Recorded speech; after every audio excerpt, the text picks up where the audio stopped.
Hi there, and welcome to this kettlebell swing seminar. Today I'm going to be breaking down how to do a good kettlebell swing, how to make it safe, how to get the most out of the movement, and how to troubleshoot it. Now, why train with kettlebells? There's a lot of reasons why you would be training with them. I'm sure a few of them that come to mind just off the top of my head. They're cheap, they're durable, they can be used anywhere. I'm in my living room here, but I could equally take my kettlebell outside. If I were training in a busy gym, there's no need to wait for the power rack to become available or a particular piece of equipment. You just find yourself a kettlebell and floor space and you get going, okay? One of the big reasons, though, why kettlebells are so great is that they are versatile. You can use them to train both strength and also power. When looking at power and developing athleticism, that's where kettlebells really, in my opinion, stand above barbells, dumbbells, machines, all kinds of things. Kettlebells are compact, they're small enough to fit between the legs, they've got this offset center of mass, meaning the weight is separate from the handle. All these things make them perfect for developing power, especially in the hips.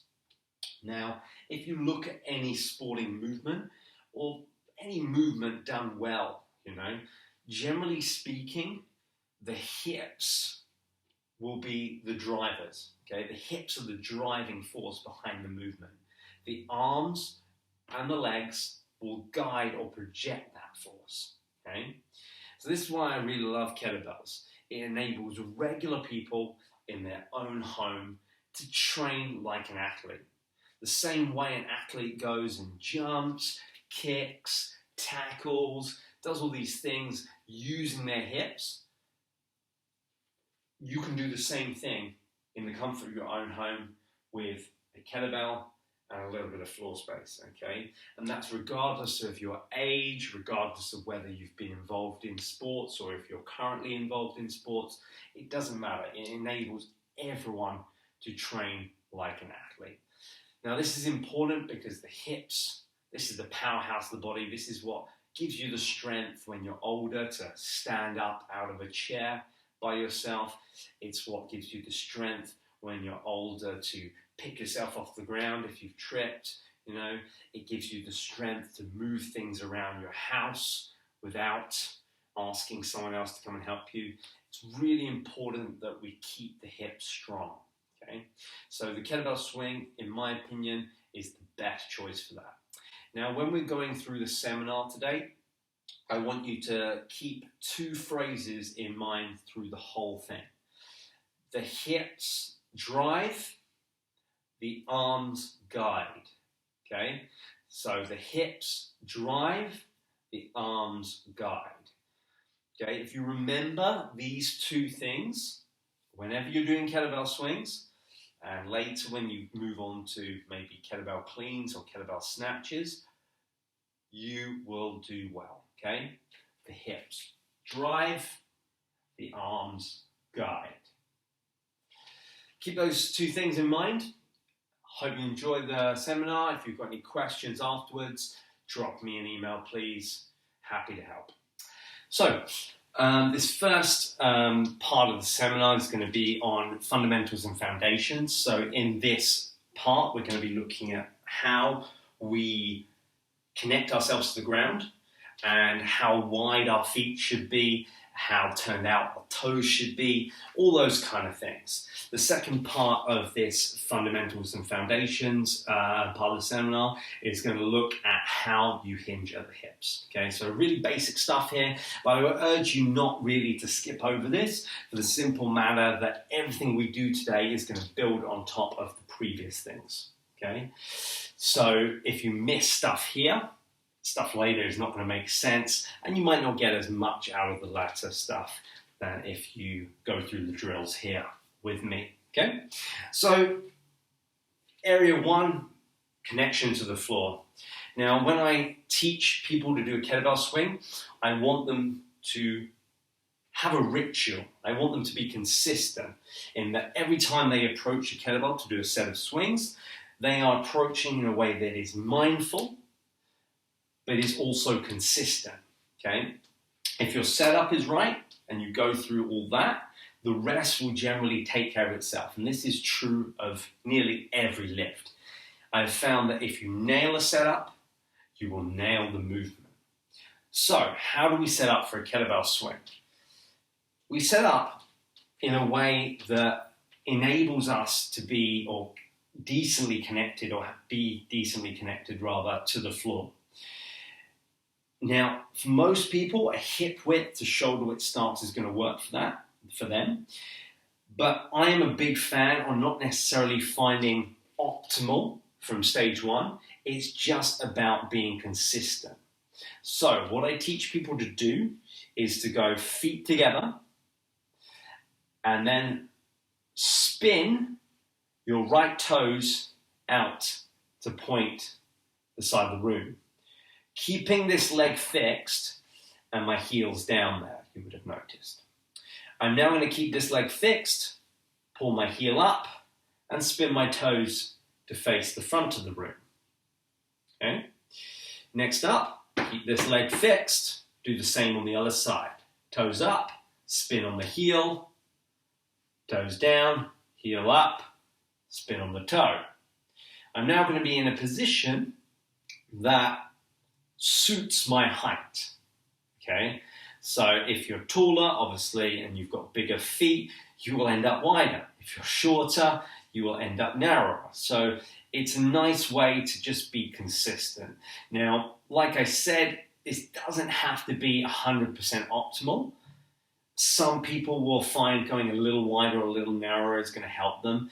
But as a starting point, this will do just fine for most people.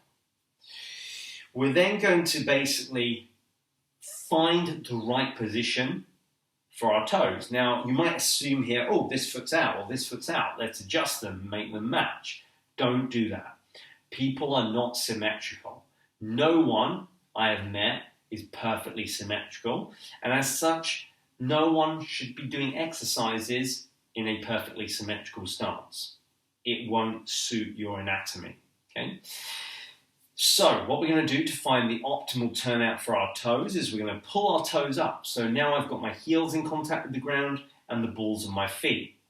Place my hands on my hips. I'm just going to rock all the way back onto my heels and all the way onto my toes. I'm going to do this as long as I really need to. Whoops.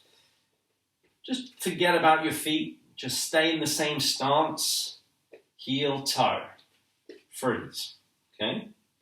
You'll notice that one foot has probably turned out more. For me, it's my right. Okay? For you, it might be your left. For you, there might not be that big a difference. Whatever. Try it a few times. Make sure that you know how to execute the drill. Heel, toe, rock forward and back. It's like kind of rocking onto your heel and then doing a calf raise where your toes are up. Do this a few times. Test. If it happens that your feet land in the same position 2 or 3, 4 times in a row, chances are that's your optimal stance. So for me, my right foot's out slightly. My left foot is in a bit more. That's fine. That is the best position for me. I feel comfortable here. And I've been consistent. I could replicate this 100 times over with a high degree of accuracy. Okay? There's no way I can get this wrong. If I go heel, toe, and then I just rock on my feet and do this drill, I will be consistent with how I'm standing. Now, the next piece of the puzzle is connecting those feet into the ground well. So to do this, what I do is I dig my heels into the ground as hard as I can. Now, this requires you just kind of imagining it, really. Okay, I'm not asking you to pick your feet up and stamp. Just dig your heels down as hard as you can. Imagine trying to make a footprint in the ground. I'm then going to drive both of my big toes into the ground, keeping that connection with the heel. And finally, both of my little toes into the ground. So I've got heels in, big toes in, little toes in, and everything's going to tighten up. Now, when you tighten up your little toes, you should notice suddenly everything locks in here. You'll feel like your hips are solid, everything is strong. That's what we want. So it's dig the heels in, dig the toes in, the big toes, then dig the little toes. Go through that setup every time and you'll feel connected and grounded, okay? That, in a nutshell, is how I teach people to be consistent with the setup of their swings. Very, very simple, very, very straightforward. If you do those 3 things every time, you will guarantee that you'll always be in the same position, okay? So, once we've done the connection and we've mastered that, we can now look at how we hinge at the hips and how we use the hips to create force. Okay? Now, when you're doing any sort of hip movement, you want to think about your hips, or specifically your hamstrings, as the string in a bow and arrow. Okay? So if we're thinking about our kettlebell swing, I want to put as much power into my swings as possible. I want to be, being as powerful and explosive and as athletic as possible. So if we look at an arrow, a bow and arrow, if I pull the string back to here and release it, the arrow is just going to flop on the ground. If I pull it back to here, maybe it goes a little further. If I pull it back to here, big range of motion, I release, that thing is going to fly. You want to maximize your range of motion on the swing. Okay? This is why as well that your foot position and your stance is so important. Okay?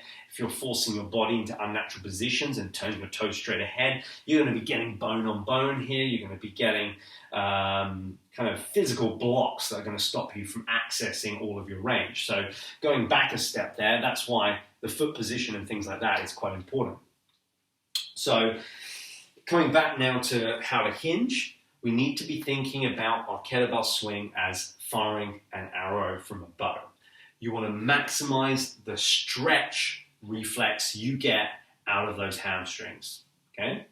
So I'm going to go through my setup. Rock, find that optimal stance. That's it for me.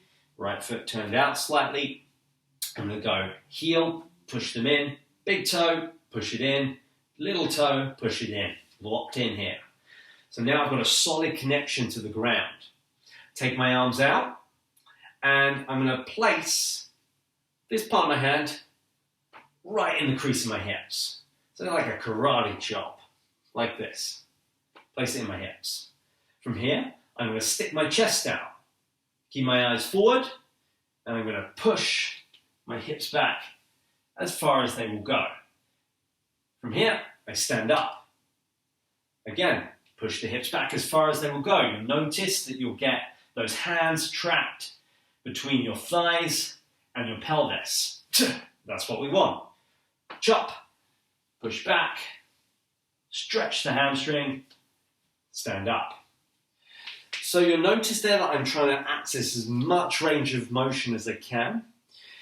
The chop is important. It's important we don't just passively fold at the hips. You want to imagine pushing with here into here, so much so that you feel your lats, these muscles here, working super hard. The connection between your hips and your arms is important. Thinking back to what we said earlier, the hips drive, the arms guide.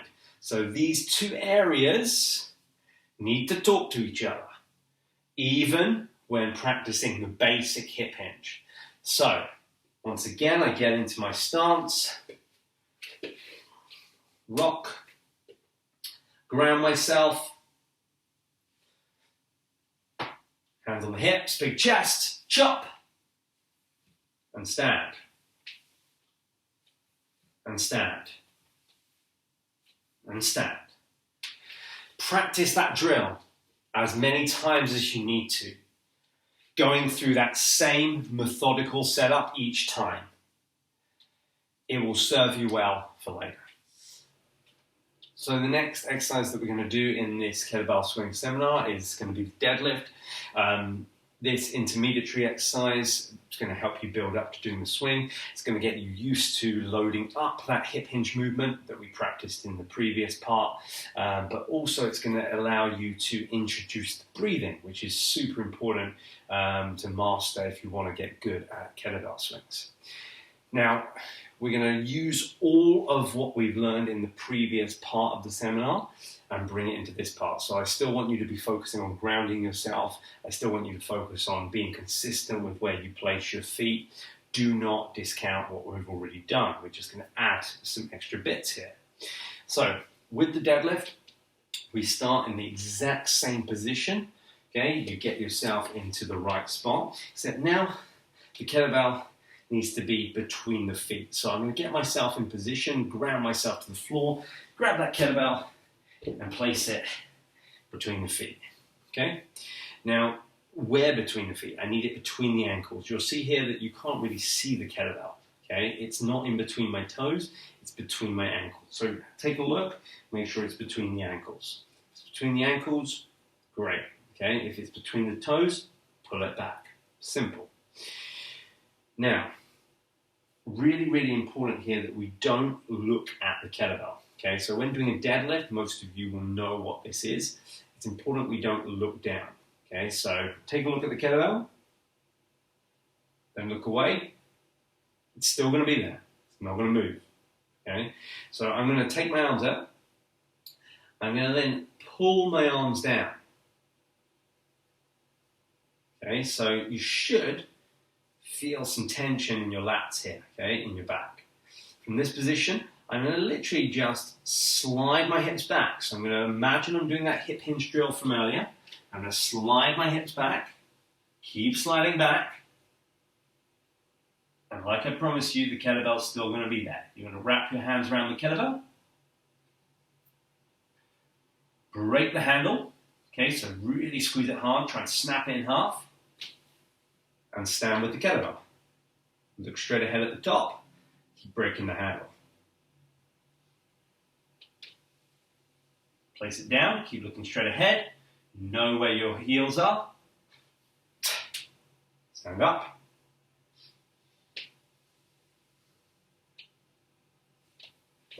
Stand up. That's the kettlebell deadlift. So, really important there, we're using the lats. So, we're breaking the handle throughout that movement. Okay, this is not how we're going to swing, but I need you, like I said, to get a good connection between your hips and your arms. Okay, your lats are the connection between your body and your arms. So it's really important we connect the hips and the arms by engaging the lats. So break the handle, get a feel for what that tension, what that muscle contracting feels like. Understand it. It's really important for the swing. So practicing deadlifts. Don't worry too much about nailing the movement. Once you feel like you've got most of the movement down and it looks pretty smooth, it feels pretty smooth, you're getting that stretch in the hamstrings, the lats are engaged, the next thing to do is to add the breathing. So with the kettlebell swing, we want to breathe in a way that supports our midsection and protects our lower back, but also amplifies the power. Okay, so when we breathe in during kettlebell swings or kettlebell deadlifts, it's always going to be nasal. Okay, so you're going to breathe in only through your nose. And this is important because if I'm just standing here now, and you can try this yourself, if you breathe in through your mouth, you'll notice that your midsection doesn't feel particularly tight. Okay, take a few then breaths in through the nose only.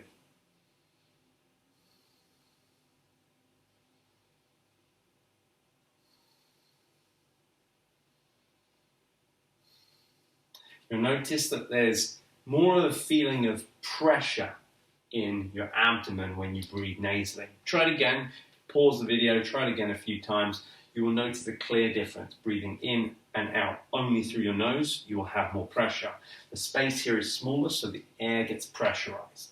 This is really important because if this area is pressurized, it's going to help protect our lower back. it's also going to help us transfer force effectively from our hips into the arms on the kettlebell swing. Okay? So again, going back to that connection between the hips and the arms, it's going to help us effectively transfer force if this area is stiff. So the next step on the way to doing a kettlebell swing is to do a deadlift, but with a breathing pattern that supports the movement. So I'm going to get myself in position, go through your setup, take your time on this. I'm going to then reach for the kettlebell, take a big sniff of air in through the nose at the bottom, and exhale out the top. Breathe in, down through the nose, exhale at the top.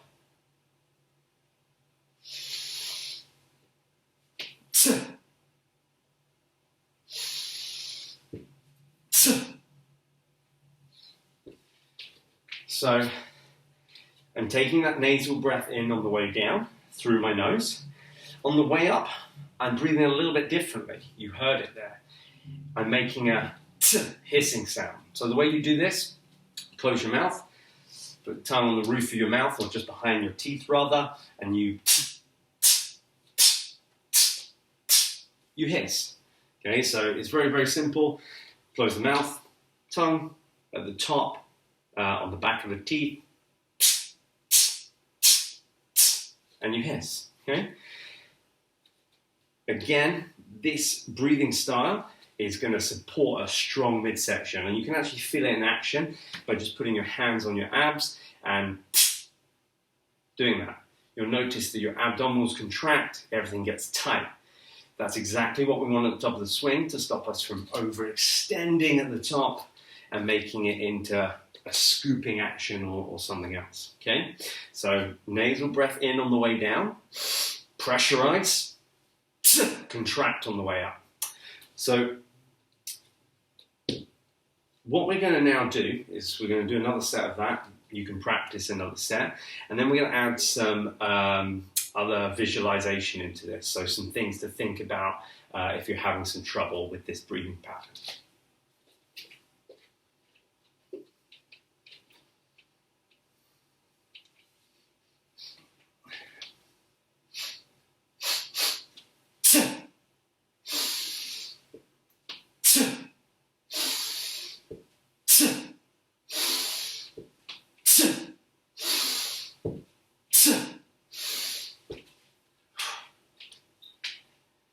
So, nasal breath in on the way down, hiss through the teeth on the way up.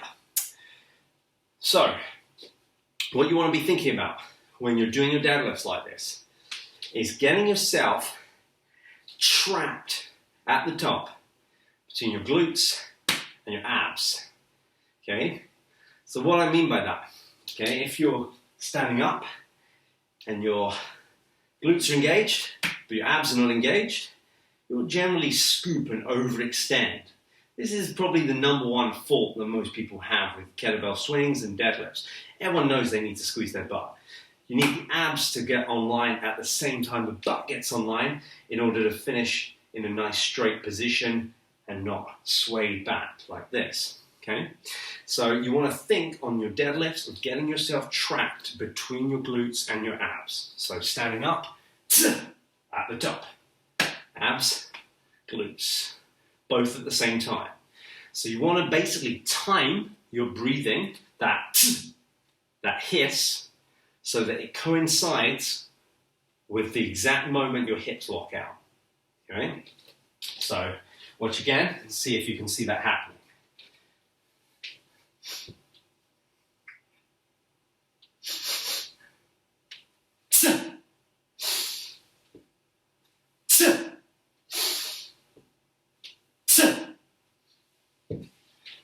So what I'm doing there, I'm finishing straight as I can. I'm timing my exhale to coincide with the exact moment that my hips lock out. Okay? This is what we refer to as getting trapped between your glutes and the abs. Brick wall here, you're in between. Okay? The second thing we can visualize when doing our deadlift, and again will help with the swings later, is focusing on forcing compressed air out through the feet. Okay, so this is us visualizing. We're not going to be actually doing this, but we are thinking when we are doing our deadlifts or when we're doing our swings of forcing compressed air out through the feet. Okay, so over to the kettlebell. When we're in position.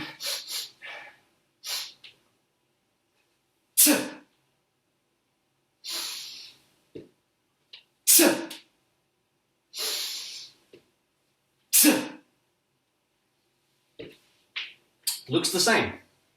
It's because it is.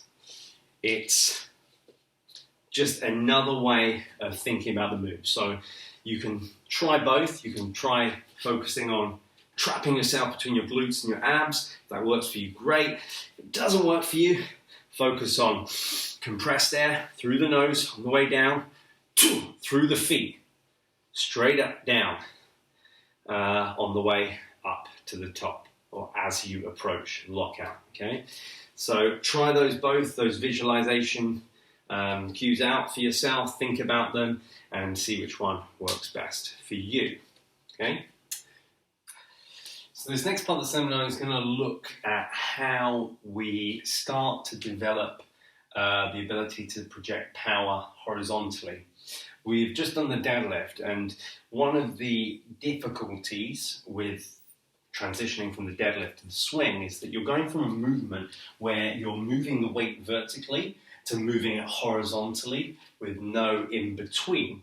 Okay, so it's really good to use this next drill I'm going to show you just to kind of bridge the gap and to make that transition a little easier. So this one, you're going to take a kettlebell, might be your only kettlebell, and you're going to place it on your abs. So I'm going to take the kettlebell by the horns here, I'm going to place it on the abs. I'm going to get myself in my stance. Like I said earlier, go through your setup, do everything just the same as what you've been doing before. Root yourself to the spot and meet the kettlebell with the abs. I'm going to continue to push the kettlebell in, but continue to resist the kettlebell with my abdominals here. You should feel that your back is tense here. You're going to drive back and stand up.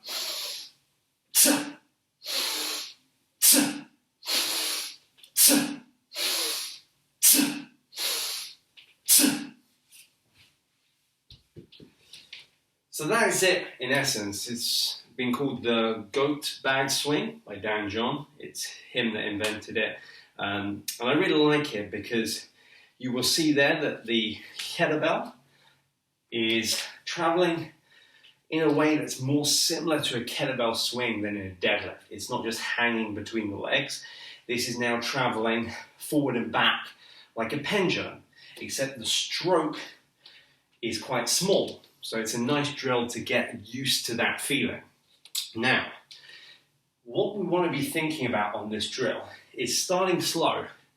This is one of the benefits of doing this before kettlebell swings, is that with kettlebell swings, there's no way you can do them slow. It's not like do a few slow reps and then increase the speed. With this drill, you can start super slow and then add tempo.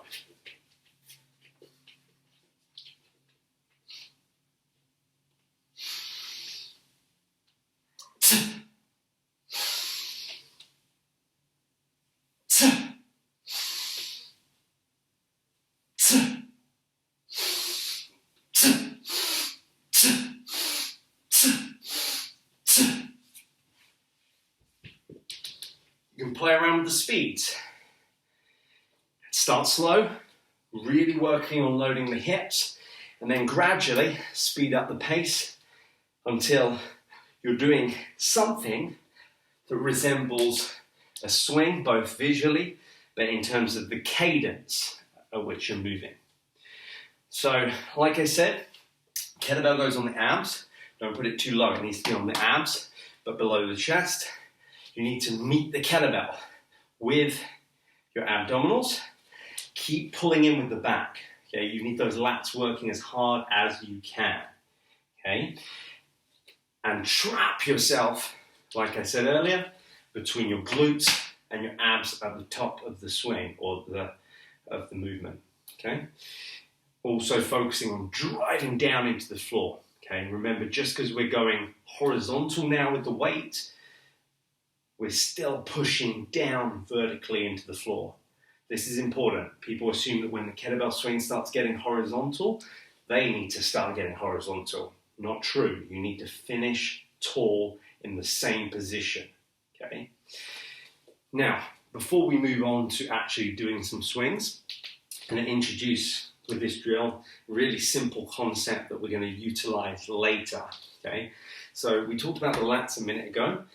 I'm going to imagine that I have Velcro here and Velcro here. You can also imagine glue, whatever you want, it doesn't matter.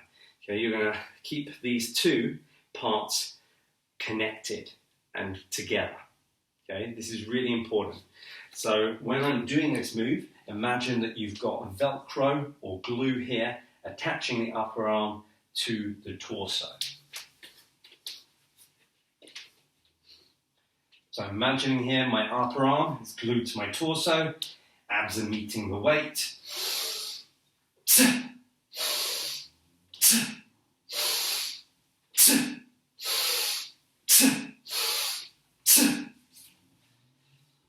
At no stage do I disconnect that area. That's going to be important for when we look at actually doing the swing.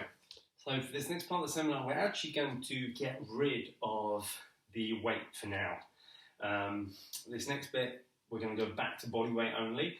It's a kind of a short piece that enables you to practice the rhythm and the kind of timing of the swing, but in a very slow, controlled way. So this one, you're going to stand up nice and tall, and you're basically going to practice a swing, but without a weight. Okay, so a proper kettlebell swing, imagine that, but without a weight. And you're going to do it nice and slow, moving the body in the correct sequence and the correct time. Okay, so when most people think of a kettlebell swing, and when you see a kettlebell swing, to the untrained eye, it's a one down, one up movement. Okay, so it's one down, one up, one down, one up. Okay, a well-executed kettlebell swing is not that at all. If you watch a good kettlebell swing in slow motion, it's not one up, one down. Okay, a 2-count movement. It's a 4-count movement. Okay, so have a look, practice this drill, and use it in your warm-ups maybe, just to get a feel for that rhythm. It's not a perfect drill, as you cannot move through a kettlebell swing slowly, but if you do it enough times, things will start to fall into place and it should start to carry over to your kettlebell swings. So, we're here. Go through your setup. It's going to keep reminding you, lock yourself into position, root yourself to the floor. Straight ahead, the eyes, you're going to start with the arms out. So you're going to imagine here that you're holding a kettlebell. If you want, you can close your hands so that it has more carryover, or you can go fingertips out in front. Okay, for me, I like to close my hands and pretend I'm actually holding a kettlebell. Now, imagine or stand up straight here. From this position, I'm going to let the arms come down. So I'm not going to go fast here. I'm not going to let them fall. I'm going to think about the movement as I'm doing it. I'm going to pull the arms down. When the arms are close to my hips, I'm going to push my bum back, guide the kettlebell between the legs. That's phase 2. And then stand up again. Phase 3. Phase 4, the kettlebell floats back up. So it looks like this. Phase 1. Phase 2. Phase 3. Phase 4. That's the kind of speed that you want to and need to do this drill at initially. Similar to the goat bag swings, you can increase the cadence and the tempo as you get used to the movement, but for now, start slow. Going back to the Velcro or glue analogy that we were talking about in the previous part of the seminar, we can start to use that here as well. So when I'm doing my kettlebell swing without the weight, I'm coming down here. I imagine now that my arm has connected to my torso, okay? The Velcro is connected, everything's tight, it's in position. I then hinge the hips back, the Velcro is still connected, stand up with lots of force. So I'm going to stand up here, drive the force down to the floor, trap myself between those glutes and abs, and because of the force at which I stand up, it causes the Velcro to disconnect and the kettlebell floats to wherever it floats, okay? Depending on the amount of power and the weight of the kettlebell, when you do this, it might float to here, it might float to here, it might float to here, okay? So you're going to think about that Velcro and standing up with so much force that the arm disconnects and flies away. Okay, so once again, here, Velcro attaches, inhale, Velcro disconnects and floats up. Okay, so thinking about this region, really important for nailing the kettlebell swing.